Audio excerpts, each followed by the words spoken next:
Tuhan bersamamu. Inilah Injil suci menurut Santo Lukas.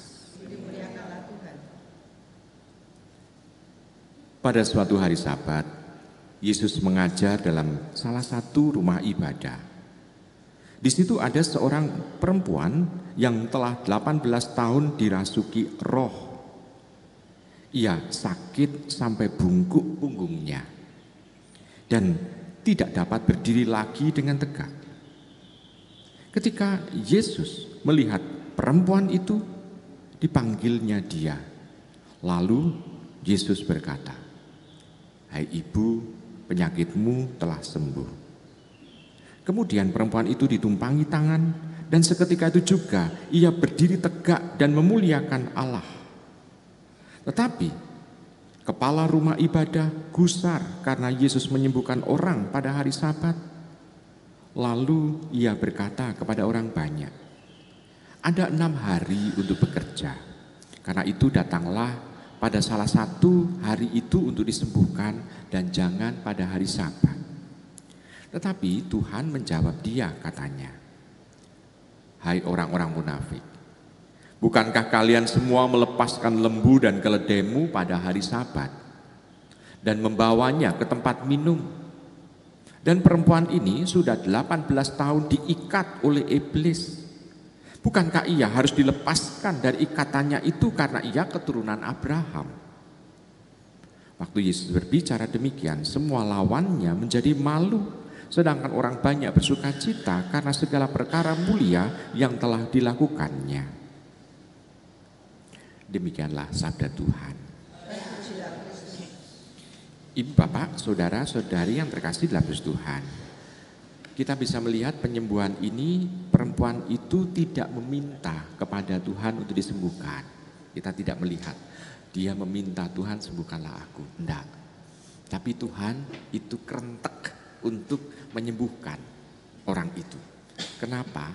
Karena orang itu kemasukan atau kerasukan roh jahat atau setan atau iblis, dikatakan dalam bacaan Injil. Kalau orang itu kerasukan iblis, kita bisa bertanya-tanya, mampukah dia berdoa walaupun dia datang ke rumah ibadah?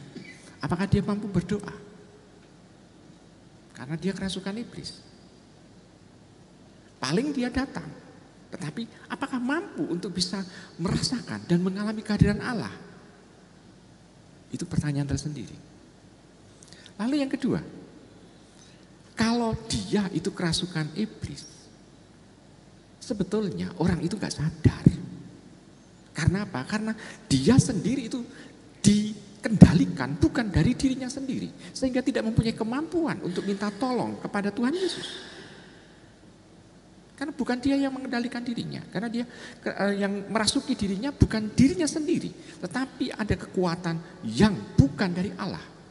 Maka setiap kali penyembuhan orang yang kerasukan setan, pasti yang meminta, kalau itu ada yang meminta, bukan orang bersangkutan. Tapi mungkin kita bisa melihat ibu dari orang dari Sirofenisia, anak untuk anaknya yang kerasukan setan. Lalu ada orang yang meminta kepada Tuhan Yesus karena anaknya itu kerasukan setan, sehingga seringkali lari ke tempat yang berapi, jeduk-jeduk ke dewe gitu, segala macam itu. Atau justru setannya sendiri yang ngomong kepada Tuhan. Tapi orang bersangkutan enggak pernah.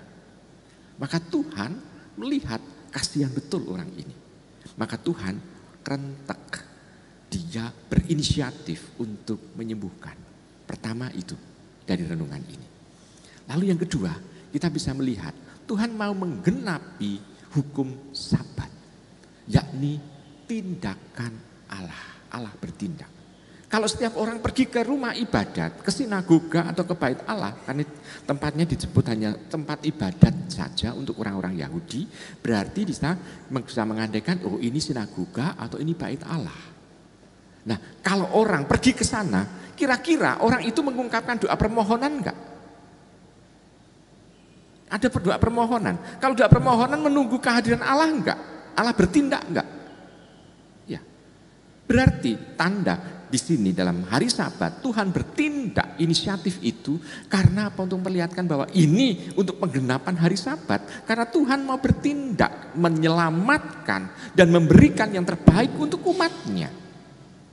Dan di sini kita bisa melihat, oh Tuhan pada hari Sabat dia bertindak untuk menyembuhkan ibu yang sakit itu, yang kerasukan setan itu. Nah, itu catatan yang kedua. Sekarang kalau demikian, kita bisa melihat pasti kalau tindakan ini dilakukan oleh Allah yang kelihatan. Karena dalam diri Tuhan Yesus, kemanusiaan Tuhan Yesus, pasti ada orang yang iri. Kok dia yang digunakan? Saya yang sudah menunggu bait Allah atau menunggu rumah ibadah, penghuni rumah ibadah, kok malah tidak digunakan oleh Allah? Bukankah kami itu yang seringkali memimpin doa, tapi kenapa kok tidak digunakan oleh Allah? Mengapa orang yang bukan pemimpin doa itu malah justru digunakan? Maka ada rasa iri. Rasa iri inilah yang seringkali justru mau untuk menggiring orang untuk merendahkan orang lain. Nah, kita bisa melihat di sini harus ada kehati-hatian. Sepulang dari rumah ibadah, kok malah justru bertumbuh rasa iri hati. Kan harusnya kalau orang pergi ke bait Allah atau ke tempat ibadat atau ke tempat-tempat orang berjumpa dengan Allah, justru yang muncul adalah kerendahan hati. Tapi kalau yang muncul itu adalah iri hati, maka tampak walaupun orang itu pergi ke rumah ibadah, dia nggak berjumpa dengan Allah. Tapi dia justru mengerucutkan egois diri. Jadi malah egoisnya mengerucut. Lalu dia mau berbuat semena-mena. Bahkan mau membenarkan dirinya sendiri dengan merendahkan orang lain.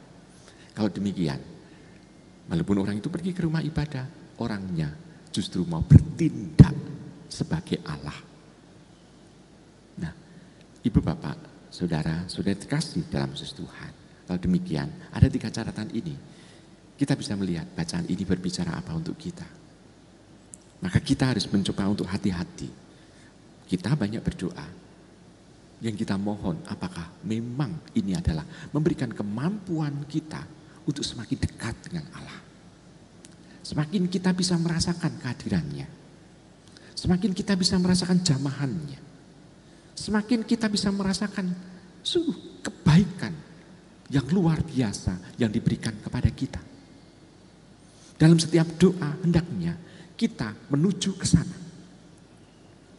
Lalu di akhir dari kita berjumpa dengan Allah, pasti akan menumbuhkan nilai-nilai yang berasal dari Allah sendiri. Kerendahan hati, kebijaksanaan, kelemah lembutan. Itu yang sebetulnya yang harus ada dalam diri kita. Itu menjadi tanda kita memang berjumpa dengan Allah. Walaupun Allah tidak pernah kita lihat, tetapi bisa kita rasakan perjumpaannya. Nah, ibu bapak, saudara terkasih dalam Yesus Tuhan. Maka mari kita mencoba untuk membangun situasi yang seperti diwartakan dalam bacaan Injil ini. Kita mampu untuk menyingkirkan hal-hal yang bukan berasal dari Allah yang ada dalam diri kita. Seringkali kalau sekarang kita bisa melihat, oh zaman kita tidak ada yang kerasukan iblis, tetapi kita kerasukan semangat duniawi, mencari hanya melulu hal-hal duniawi, bahkan menggunakan Allah itu untuk mencapai hal-hal duniawi dan bukan hal-hal surgawi. Bukankah itu juga sudah merasuki kehidupan kita? Dan kita harus menyingkirkan kerasukan itu. Roh, bukan roh dari iblis, tapi roh duniawi. Bukankah kita harus membersihkan itu? Dengan seperti itu, kita akan bisa merasakan kehadiran Tuhan yang sungguh-sungguh membuat kita nikmat dan membuat kita lega dan yang membuat kita kuat untuk menghadapi semua tantangan yang ada dalam hidup. Selamat merenungkan.